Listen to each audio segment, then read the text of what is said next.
Just how hard is it to buy a house in Seattle, Washington as a millennial? Well, we're going to cover three things you must know when buying a house in Seattle, Washington as a millennial like myself. So stay tuned.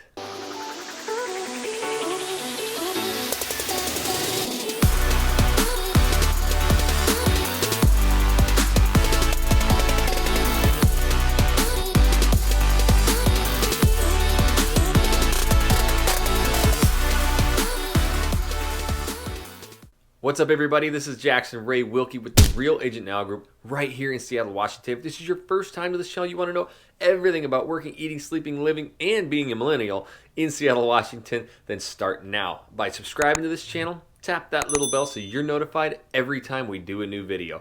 And honestly, people, we are getting so many phone calls, emails, and from those millennials, we're getting a lot of text messages, and we absolutely love it. If you're even thinking of moving or relocating here to Seattle, Washington, make sure you give us a call, shoot us a text, send us an email, or even send us the Seahawk, baby. However you want to get a hold of us, we got your back when moving to Seattle, Washington. All right, so today I get with one of my loan officers. He is so good with millennials because he is a millennial, and we are working with a ton of them right now. So we know the absolute process and what they really want throughout this loan process. Plus, we answered those hard questions that, a lot of millennials just aren't aware of as they, enter into buying their first house. Over 35% of the new buyers coming up are going to be millennials, and we are professionals at working with them because we are millennials. So we're going to dive right in and answer those top three things you need to know before buying your house in Seattle, Washington. So let's go. All right, guys, got my main man, Addy Net, on here, and he's going to be popping off at what the best, top three things you need to know as a millennial or anybody really buying a house here. And number one thing, hey, Addy, we hear it all the time. These people are carrying a lot of student debt. Can they still get into a house? Explain student debt and buying homes. Yeah, great question, Jackson. So one of the biggest things we're seeing with some of our younger home buyers, that millennial demographic, is that student loan debt, which is different than some of their parents or past generations buying homes. Wasn't something to even think about. So now we really focus on playing that in as a factor when qualifying someone for a mortgage. So typically an analyzation of the total loan debt and the minimum payments are factored into what you can purchase. So it's super important to get with me so we can be ahead in your mortgage plan and we're properly analyzing the student loans. Is that debt to income ratio basically? I mean, is that what you're kind of factoring there? Yeah, most definitely. It's all about debt to income ratio, which us loan officers refer to as DTI. If you ever hear that acronym or read that acronym on an article, that's debt to income ratio. So the two biggest differences are people that have the payments already established on the balance owed, and then usually referred to as deferred or income deferred status, meaning they're not making any payments yet. So Gotcha. One of the biggest misperceptions is the fact that, oh, I'm not making any payments on it, it's not going to factor into how much of a home I can purchase, but that is not true. So that's why it's super important to get with me, and it doesn't take long, it's not a big deal, but we analyze exactly what your total balance is and how that factors into what you can afford on paper. Well, I guess that kind of segues perfectly into, contacting us. We are working with people from all different ages, but there is a giant wave of these millennials coming in.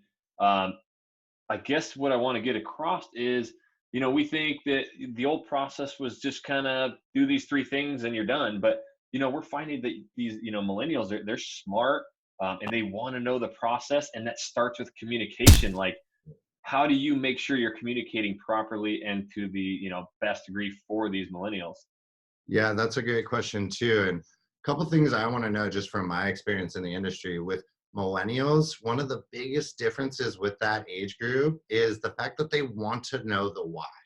They don't want to be told, hey, 1, 2, 3, let me know when it's all done and I'll get you your loan. They essentially want the IKEA instructions in a box with someone side by side helping them build it. So I love that part of it because I got into this industry because when we bought our first home, I didn't understand the why. I texted the loan officer, I reached out, I wanted to know all these different reasons and where the money was going, and I got nothing, which totally crumbled the trust level. But Yeah. what we're seeing is the millennial buyer not only wants to know the why, they want someone on their side that's got experience, and then they also want to be communicated in a new fashion. So Yeah. we're seeing text message, Zoom call. Those are the top two ways I now communicate with our clients, especially millennial buyers. And anything in financing traditionally is a little bit behind in the curve. So we take up utmost importance of communicating in those fashions of text and Zoom call. So big differences that are just the normal for us now. It is really, and that's what's happening with all these people that are reaching out. Not only do you get, Jesse, myself, Addie is jumping on every one of these calls. So all of these questions and many more, you get to ask that. So in this 15 to 30-minute Zoom video call, just like we're doing this video, we will sit there, not only get to meet each other, but you get to ask all these questions. And so these are what just keep coming up, and we wanted to do kind of a centralized video. Communication is huge. It's our number one priority with anybody, regardless of age.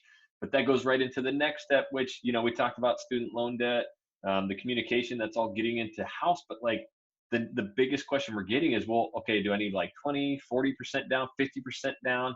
We've talked about this a few times, but just what's our common down payment around here?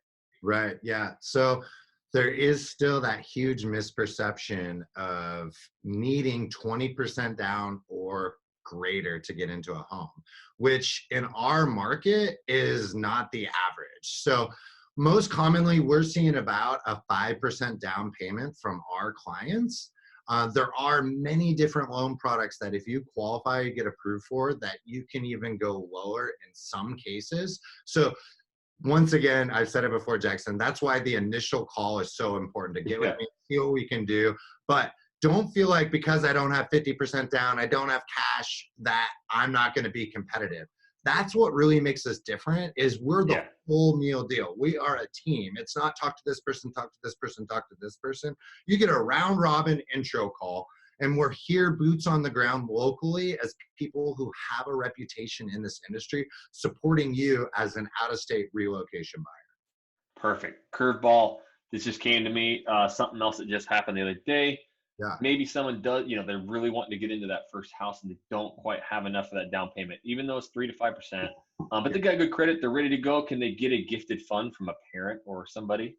Yeah, so that's another great question. So gifted funds are allowed on most products. So that's another thing that I will sit down. If you've got gifts coming in, there's just a few little steps, and I really help you through the process of providing the proper documentation to make those gifts allowable. So yeah, we have gifts all the time. We will chat through that in the initial loan consult on those easy steps. And as a team, we'll be here to help you through it. But that's what we do. Millennial or not, we help you find the perfect area and perfect loan program that fits your need. It's not as difficult as you think, but you've got to give us a call, shoot us a text, send us an email, or even send us the CHOP. However you want to get a hold of us, we got your back when moving to Seattle, Washington. And again, if this is your first time to this channel, you want to know everything about working, eating, sleeping, living, and playing right here in Seattle, then start now by subscribing to this channel. Tap that little bell so you're notified every time we do a new video. And until that next video, we'll catch you later.